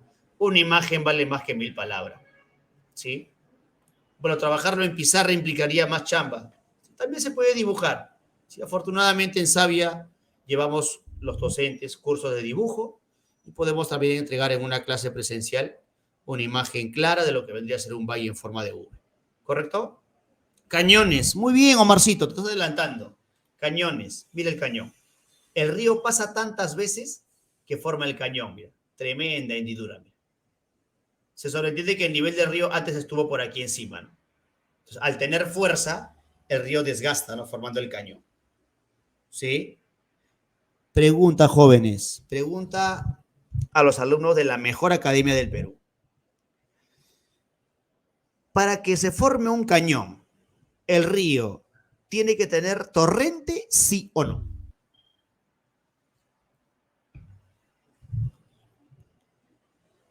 Claro que sí. Muy bien, chicos. Porque el torrente justamente es la fuerza. Entonces, los cañones son formados por ríos torrentosos, ríos que tienen mucha fuerza. Bajo esa premisa, ¿cuál es la importancia de un cañón? Bajo la premisa que te acabo de explicar. ¿Cuál es la importancia de un cañón? Si me están diciendo que un cañón se forma por ríos torrentosos, ríos que tienen fuerza, ¿cuál es la importancia de un cañón? Ay, ay, ay. Muy bien, Enrique. La capacidad hidroenergética, ¿no? Entonces, como los cañones tienen ríos muy torrentosos, ¿no? Se aprovecha para que muevan turbinas y generar energía eléctrica. ¿Correcto? Cataratas. Mira esta hermosa catarata. Mira, es una caída de agua, ¿no? ¿Cuál es la catarata más alta del mundo? No me digas el Niágara, por favor. No me hagas renegar. ¿Cuál es la catarata más alta del mundo? Del mundo, Iván Pierre. Del mundo, no del Perú. Del Perú sí son las tres hermanas, en la selva de Junín. Pero del mundo, en Venezuela está. ¿Cómo googleas? Qué vergüenza. Mira. El Salto del Ángel. 1 kilómetro de caída de agua. 1 kilómetro de caída de agua. También tenemos meandros, profe. También tenemos meandros, mire. ¿Has viajado a la selva? ¿No te has dado cuenta que en la selva los ríos parecen serpientes? ¿Y eso por qué se da, profe? El relieve es plano. Pues. El relieve es plano. ¿Correcto? Jóvenes, me quiero quedar con esta imagen porque al final vamos a hablar de playas. Cuando lleguemos a la parte final y hablemos de erosión marina, ¿sí? ¿Las playas qué son?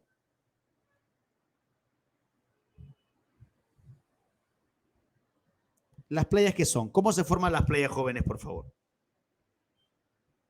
Por agradación, por depósito. O sea que la arena que está justamente en el mar ha sido formado por agradación marina. ¿Sí? Agradación marina. Ahora, ¿pero qué tiene que ver eso, profe? Si la palabra agradación es acumulación, te estoy enseñando aquí con el cursor una playa fluvial.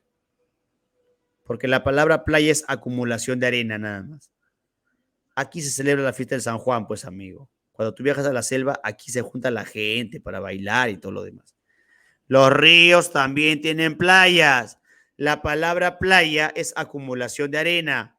Yo puedo encontrar playas, ¿dónde? En un lago y en un río también. ¿Correcto? Pero para ello tiene que ser muy caudaloso, el lago o el río. En este caso, claramente lo estás viendo desde arriba, mira, playas fluviales. ¿Correcto? ¿Sí?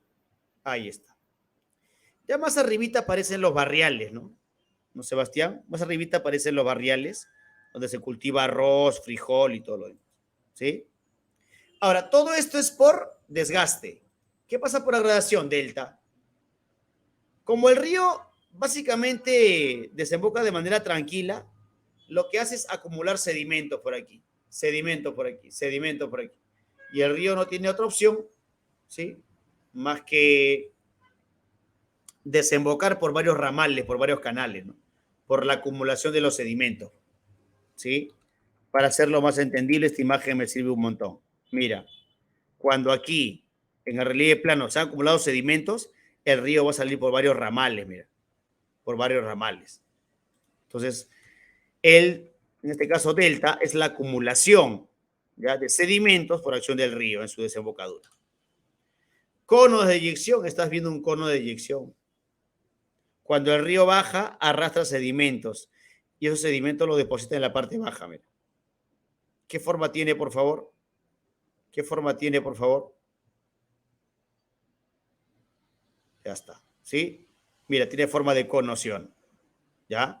Porque el material sedimentado, ¿sí?, se empieza a ampliar en la parte inferior y se vuelve más estrecho en la parte alta, por eso que tiene forma de cono de eyección. Ojo, no es lo mismo hablar de valle que de cono. El valle es formado por desgaste, el cono es formado por acumulación. ¿Correcto? Sigan viendo. Erosión glacial, profe. ¿Qué tenemos en la erosión glacial? Por desgaste, valles en forma de una letra horrible, una letra perdedora, una letra sin estadio, una letra que no va a campeonar, que no va a encontrar la 27, ¿sí? Los valles en forma de esa letra desagradable, ¿sí?, se van a formar, ¿sí?, se van a formar por el desgaste del hielo, mira. Fíjate que le llaman en forma de U porque el desgaste es más sinuoso, más trabajado, más corvado, mira. Por eso le llaman valles en forma de U. Mira. ¿Correcto? ¿Sí? Circos glaciares, los circos son hermosos. Glaciares, glaciares alrededor. ¿Y sabe lo que parece al medio? Una laguna. Es hermoso. Es muy hermoso, muy bonito. ¿Sí? Así se forman los circos glaciares. Pasos o abras. Este es un paso abra, mira. Es la parte baja de la cordillera que el ser humano lo utiliza para construir carreteras. ¿Sí? De la parte baja de la, en este caso, montaña. Lo que pasa es que el hielo empieza a desgastar y forma en la parte baja como una especie de sendero, camino, ¿no? Entonces el hombre inteligentemente construye carreteras para pasar de una región a otra. Por eso le llaman paso o abra, ¿no? Abran paso, ¿sí? Pastoruri ya prácticamente está desapareciendo, ¿no? ¿Sí? Pastoruri es un nevado, ¿sí? Ya prácticamente se está derritiendo por el tema del calentamiento global, ¿sí? Es lo que se genera justamente, ¿no? Ahora, esto es por desgaste, profe, por agradación, por acumulación, morrenas. ¿Qué son morrenas? Es el material, ¿sí?, desgastado de la montaña que se acumula en la parte baja. Siempre tenemos que considerar que esta imagen nos ayuda a entender mucho mejor cómo el desgaste de la montaña se empieza a acumular, mira, hacia la parte de abajo. Se llaman morrenas. Si estas morrenas son más grandes, les llaman drumlins. Ya les llaman drumlins. ¿Correcto? ¿Sí? Ahí está. Profe, entonces digo yo, cuando me pregunten por degradación glaciar, yo voy a responder Valle Segú, Circo Glaciar, Pasos o Abras, incluso también aparecen los fiordos. Te voy a explicar lo que es un fiordo. El fiordo es la misma imagen del circo glaciar, solo que ese lago está conectado con el mar. ¿Correcto? Solo que ese lago está conectado, en este caso, con el mar. Entonces, un fiordo sería un valle glaciar, ¿sí?, que está conectado al océano, al mar. Entonces, por ende, en el Perú no hay fiordos, ¿no? En Chile sí hay fiordos, ¿sí? Ahí está. Profe, se viene la erosión kárstica, donde la gente es el agua subterránea, ¿sí? El agua subterránea también desgasta, claro que sí. ¿Qué forman? Cueva, mira esta cueva, ¿sí? Cuevas, cavernas, grutas, ¿sí? En el caso de la agradación kárstica, esto es muy fácil. Si alguna vez has entrado a una cueva, imagino que sí lo has hecho, vas a ver en la cueva protuberancias que salen del techo, ¿correcto? Protuberancias que caen del techo, ¿sí? Y también tenemos protuberancias, ¿sí?, que salen de abajo, que en realidad se están formando porque el material calcáreo está cayendo, ¿no?, y se está acumulando. Claro, muy bien. ¿Sí? Bueno, no tiene nada que ver con lo que estamos hablando, pero Angel me pregunta cómo se forman los pantanos. Los pantanos se forman por filtraciones, pues. Por filtraciones. Los pantanos siempre los vas a encontrar por lo general en la parte baja. ¿Correcto? Ahora, retomando la información. ¿Cómo se le llama a esa protuberancia que sale desde el techo? Estalactita. ¿Cómo le llamas a esa protuberancia que sale de la parte inferior? Mira, letra B, estalagmita. Y las que se juntan como columnas, estalagnatos. Si todo empieza con estalac, titas de arriba, mitas de abajo, ¿sí? Titas de arriba, mitas de abajo, y las que se juntan como columna, natos. Titas, mitas, natos. ¿Ya está? ¿Correcto? ¿Sí? Ahí lo tenemos. Luego tenemos la erosión eólica, la acción del viento. El viento puede desgastar, profe. El viento por degradación o por desgaste forma bosque de piedras, ¿no? O sea, son rocas que tienen forma de figuras exactas. También pueden formar pedestales. La diferencia es que un pedestal no tiene forma. ¿Sí? Un pedestal no tiene forma. Solamente en la parte inferior, ¿sí? Se ha desgastado, ¿no? Es una roca que está adherida a la superficie con la parte inferior desgastada. A eso se refiere. ¿Correcto? En cambio, un bosque de piedras son rocas que al recibir el impacto del viento, porque el viento trae consigo partículas chiquititas, ¿sí? La desgasta, mira. Y allí lo ha dejado con una forma de llama, ¿no? Está comiendo el pasto. Eso está en Guayay, en Pasco, más de 5.000 metros sobre el nivel del mar, ¿sí? Profe, por la gradación que se forman dunas, ¿sabe lo que es una duna? Es un montículo de arena, ¿sí? Médanos también. El médano es un montículo de arena con base rocosa, ¿sí? Ahí está. Ojo que también encontramos loes, ¿ah? Ojo que también encontramos loes. Debes haber visto algún desierto africano, desierto asiático, ¿sí? Donde el desierto parece que tuviesen olas que se estuviesen moviendo, ¿sí? Entonces, es la acumulación de arena alargado, las lonas, ¿sí? Porque tienen que ver con la gradación eólica. Y llegamos a la parte final, porque es la erosión que tiene un montón de relieves. Un montón de relieves.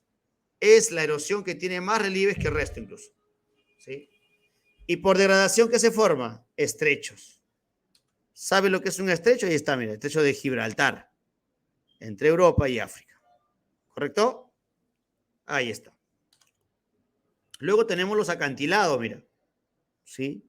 Debes conocer el Salto del Fraile en Chorrillos, está también muy conocido por el acantilado donde se suele lanzar, ¿no? ¿Sí? Ahí está. ¿Qué más? Ensenada. ¿Qué es una ensenada? Es un entrante del mar al continente de menor extensión, ¿sí? ¿Qué es una bahía? Es un entrante del océano al continente de mayor extensión. ¿Qué es un golfo? Es un entrante del océano al continente de mayor extensión. Dime la diferencia entre ensenada, bahía y golfo. ¿Mm? Dime una diferencia entre bahía, ensenada y golfo. Tamaño, nada más. Nada más. Porque los tres, tanto ensenada como bahía y golfo, son entrantes del mar al continente. ¿Correcto? Son entrantes del mar al continente. Su diferencia es que uno es más grande que otro, nada más. Ya está. Profe, un cabo, ¿qué es un cabo? Es una pequeña muelita del continente que quiere penetrar al mar, ¿sí? Luego tenemos una punta, la punta Callao, por ejemplo, un claro ejemplo, ¿ya? Este vendría a ser una representación de una protuberancia también, porque así lo han conceptualizado, ¿ya? Del continente que penetra al mar, ¿sí? Y una península, profe, es mucho más grande, ¿sí? Es mucho más grande. Debes tomar en cuenta algo ahí, que la diferencia entre cabo, punta y península, ¿sí? Ambos, los tres, perdón, se van a diferenciar por su tamaño, pero también por su forma. ¿Correcto? Tanto el cabo como la punta como la península Son lenguas de tierra, protuberancias continentales que se meten en el océano. ¿Correcto? ¿Sí? La diferencia es tamaño y forma. ¿Vamos bien, jóvenes? ¿Están con vida? ¿Sí? Claro que sí, maestro. Claro que sí. Profe, por gradación, playas. La playa, mira. La playa es una acumulación de arena. El río ha desgastado la roca y esa acumulación de arena. ¿Cómo me doy cuenta, profe, que una playa es joven o es vieja? Cuando la playa es más bonita, es porque tiene muchos años. ¿Me puedes decir por qué? Cuando la playa es más arenosa, más bonita, es porque tiene muchos años. Ay, ay, ay. Gracias, Ricardito, por compartir ahí la captura. Sí, bien. Luego tenemos el atolón. Detalle, la playa, mientras más vieja es más bonita porque es más arenosa. ¿Ya? Es más bonita porque es más arenosa. ¿Correcto? Mira. ¿Ya? Ahí tenemos la imagen de barrancos acantilados. Chorrillos, claro está. ¿Sí? Ahí lo tienes. Profe, ¿cuál es la diferencia entre cabo, punta y península? Los tres, ¿ya? Los tres son porciones de tierra que penetra al mar. La diferencia, el cabo es más chiquitito, mira, y es más plano incluso. Esta imagen no me muestra una fotografía clara de un cabo. El cabo es más chiquitito y más planito incluso. La punta, por el mismo nombre, es más puntiagudo, como la punta Callao. Y la península es mucho más grande incluso que esto. ¿Ya? Si la diferencia es tamaño y forma. ¿Correcto? Ahora, por gradación marina tenemos las playas, tenemos un atolón. Esto es un atolón, mira. Es el cráter de un volcán que se encuentra justo al nivel del mar, mira. ¿Ya? Es el cráter de un volcán que se encuentra justo al nivel del mar. Y que como está justo en el nivel del mar, las olas de oscilación, que son las que están mar adentro, empiezan a acumular sedimentos ahí, mira. Y se forma vegetación y todo lo demás. Bonito. Es como estar viendo una laguna en medio del océano, ¿no? Muy bonito. En el Perú no hay atolones. En Hawái hay un montón, en Indonesia hay un montón. ¿Sí? Profe, ¿qué es un tómbolo? El tómbolo es esto, mira. El puente de tierra, este puente de tierra que une el continente con una isla. El tómbolo es un puente de tierra que une el continente con una isla. Estos tómbolos, por lo general, pueden aparecer, ¿sí? Pueden aparecer cuando el nivel del mar desciende. O sea, de día uno claramente puede ver un atolón, pero cuando llega la tarde-noche, ¿ya? El atolón prácticamente desaparece, porque el nivel del mar, cuando sube, permite ocultar justamente este cordón de tierra que une la isla con el continente. Se acabó, jóvenes. Se acabó. Pudimos terminar el atolón, cráter volcánico, justo al nivel del mar. ¿Sí? Justo al nivel del mar. Creo que esta parte final, las imágenes nos ayudan a entender mucho mejor cómo se forman los relieves, ¿no? Si es por desgaste o por acumulación. ¿Correcto? Muy bien, jóvenes. Si es que no hay ninguna pregunta por ahí, ¿sí? Ya habiendo terminado, permítame por aquí buscar las claves de esta segunda parte del tema geodinámica.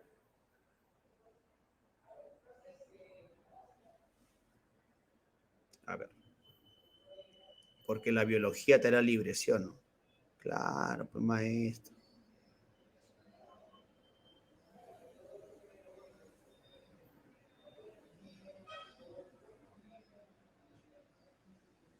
Ya.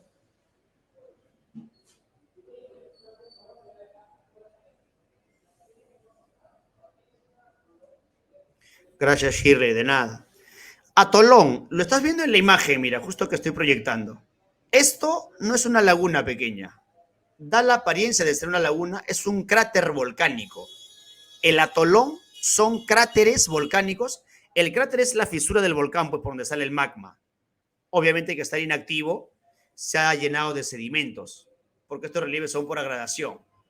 Entonces, como el cráter se encuentra justo al nivel del mar, las olas traen sedimentos y las empiezan a depositar. Por eso que tú ves acumulaciones de arena, mira aquí. Incluso formación de vegetación. ¿Ya? Las albúferas son relieves que están en la parte continental. Eso no tiene nada que ver con el mar. Tienen otro proceso de formación. Son hundimientos, son depresiones las albúferas. ¿Ya? También hay barras, hay un montón de relieves, ¿no? Ya cuando uno busca geografía española, mencionan un montón de relieves que no necesariamente lo encontramos en el Perú. Entonces, no nos emocionemos tanto por eso, ya porque ustedes geógrafos no van a ser. Se enfóquense en relieves que obviamente sean muy notorios, muy conocidos de repente por ahí, o que estén ubicados en el territorio peruano. En eso se van a enfocar las preguntas de examen. No se martiricen, jóvenes. Listo, vamos con las claves. Vamos con las claves. La pregunta 1, donde dice determinar el valor de verdad y falsedad, ¿sí? Dice número 1, las cianobacterias líquenes, ¿correcto? ¿Estamos bien? ¿Sí? En la pregunta número 1. ¿Correcto? Ya. La pregunta number 1, clave Dorito Orbegoso, ¿sí? Clave Dorito Orbegoso, una científica peruana, ¿sí? De mucho renombre. ¿Correcto? Eso viene a ser la pregunta number 1, ¿sí? Muy bien. Vamos con la pregunta número 2. Ahí solamente te piden relacionar. La clave también sería Dorita esta vez, ¿sí? 2 también sería clave Dorita. ¿Ya? Hidratación, abrasión, termoclastía. Son ejemplos de meteorización y por ahí alguno de erosión. La clave sería Dorita. Pregunta 3. ¿Cuál de los siguientes son relieves formados por agradación fluvial? Está fácil, ¿no? Cuando te dice agradación, es acumulación, ¿no? Entonces, ahí aparecen los deltas, creo que en la clave barco. ¿Ya? Un estuario también, que es una desembocadura del río. Las tipichcas, ¿sí? Y terrazas fluviales, ¿no? Que es la acumulación de sedimentos. ¿Ya? Se acumulan sedimentos fértiles, por eso se practica la agricultura en las terrazas fluviales. 3 sería clave barco. ¿Ya? Vamos al cuarto, chicos. Vamos al cuarto.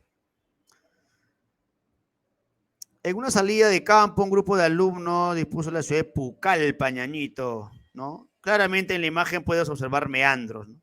Formados por degradación fluvial. La clave sería Alianza Lima. Sí, la clave sería Alianza Lima. ¿Sí? En la número 5, ¿sí? Te habla de la meteorización física y química, ¿sí? En la primera intervienen factores, ¿sí? Ambientales que producen desintegración y todo lo demás, ¿correcto? Dice en la alternativa dedo, la amplitud térmica es directamente proporcional con la meteorización física. He explicado de un proceso llamado termoclastismo. Clastía, clastismo, partición, división. Termocalor. El calor se va a encargar de partir a la roca. ¿Correcto? 5 sería clave dedo. En la pregunta 6, no está complicado, te muestran imágenes incluso, ¿no? De un cañón, de un puente natural, de la duna, que ya lo hemos explicado como relieve también, el paso Abra, que es erosión glaciar, solamente es relacionar, ¿sí? Ahí la clave sería dedito, ¿sí? En la pregunta 7, cuando hace referencia a la meteorización mecánica, ¿no? ¿Sí? Proceso de fragmentación de la roca, estos agentes muestran más activos en las zonas de ¿qué? Alta humedad y amplia variación de temperatura. La diferencia de temperatura va a ser determinante, ojo, lo hemos repetido como 4 veces, fue pregunta de la PES San Marcos, ¿sí? El famoso termoclastismo, ¿no? ¿Ya? En los desiertos se suele ver mucho eso, ¿ya? Por la diferencia de temperatura durante el día, durante la noche. 7 sería clave barco. ¿Ya? Pregunta 8, colocar verdadero y falso, ¿sí? Colocar verdadero y falso. La imagen detalla la desintegración de la roca por el proceso de erosión, ¿ya? Detalla, dice, la desintegración de la roca por el proceso de erosión. No, no tiene nada que ver la erosión, aquí es la meteorización. El agua es un potente agente de disolución en la meteorización mecánica, ¿no? En la disolución mecánica, el agua es químico, falso. La roca sufre procesos de dilatación durante el día y contracción durante la noche. Eso lo explicamos, ¿no? Verdadero. Y la insolación incrementa la descomposición física de la roca. Obviamente, al haber elevadas temperaturas, el termoclastismo se hace más intenso. ¿Correcto? Pregunta 9, colocar verdadero y falso también, ¿sí? Con respecto a la meteorización química. ¿Comprende procesos como el transporte? La química transporte, no, todo es in situ, falso. ¿Es la descomposición de los minerales de la roca? Sí, descomposición. ¿Resulta ser más intensa en ambientes húmedos que secos? Correcto, al haber agua. El agua es un elemento vital ahí. ¿Consiste en la fragmentación de la roca in situ? Falso. ¿Ya? No tiene nada que ver con in situ. ¿Ya? Ya está. La clave sería Alianza Lima en la 9. ¿Sí? Pregunta número 10. Pregunta número 10. ¿Ya? Te piden en la número 10 considerar comprende territorios de la península, ¿ya? Aledaños. Identifique los enunciados correctos con relación a los procesos que han dado origen a los relieves de esta reserva nacional. Habla de la península, ¿no? De Paracas, ¿ya?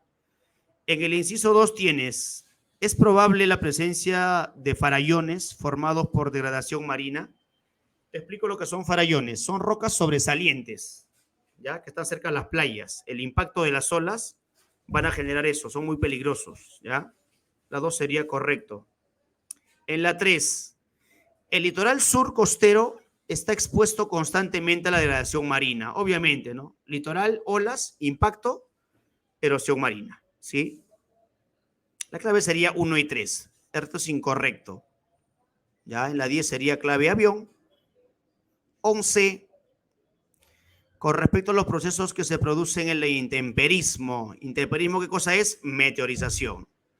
Las rocas expuestas a las sales, aloclastía, alteran su composición, ¿sí? Porque te piden lo incorrecto, ¿ya? Cuando hablas de aloclastía, eso es meteorización, ¿ya? Física o mecánica, ¿correcto? Ya está. La clave sería cachimbo en la 11. Pregunta 12.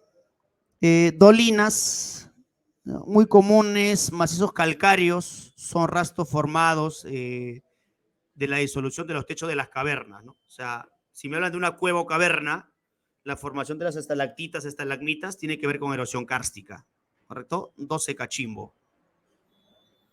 Pregunta 13. Un geólogo muestra una diapositiva donde se aprecia una roca en el desierto, ¿ya? La tienes clara. Desierto, roca, termoclastía. Las temperaturas altas y bajas durante la noche y altas durante el día van a permitir dilatación y contracción. Por ende, la roca se parte, se convierte en detrito. ¿Correcto? 13, clave Alianza Lima. 14. Un grupo de turistas guiados por un miembro del CERNAM observan la desembocadura del río Tumbes, ¿ya? Tienes que tener en cuenta algo. El río Tumbes es el único que desemboca en forma de delta en el Perú. Y los deltas no son formados por desgaste, sino por acumulación de sedimentos. ¿Correcto? Entonces ahí la clave sería agradación fluvial, acumulación de sedimentos por los ríos. Y finalmente la 15, el río Tumbes realiza su recorrido hasta el Océano Pacífico transportando materiales finos y gruesos como arcilla, limo, arena, los cuales son depositados o sedimentados también en su curso inferior formando un delta. Al respecto, identifique la alternativa correcta con relación al texto. ¿Ya? Creo que es similar a lo anterior, ¿sí? Clave casita, el delta se forma por un proceso de agradación fluvial. Prácticamente es la misma pregunta que lo han planteado de diferente manera nada más. 15 sería clave casa. Listo, chicos. Ha sido un susto como siempre. Cuídense mucho. Dios mediante, nos vemos la siguiente semana. Cuídense, chicos. Bendiciones, éxitos. Nos vemos, nos vemos.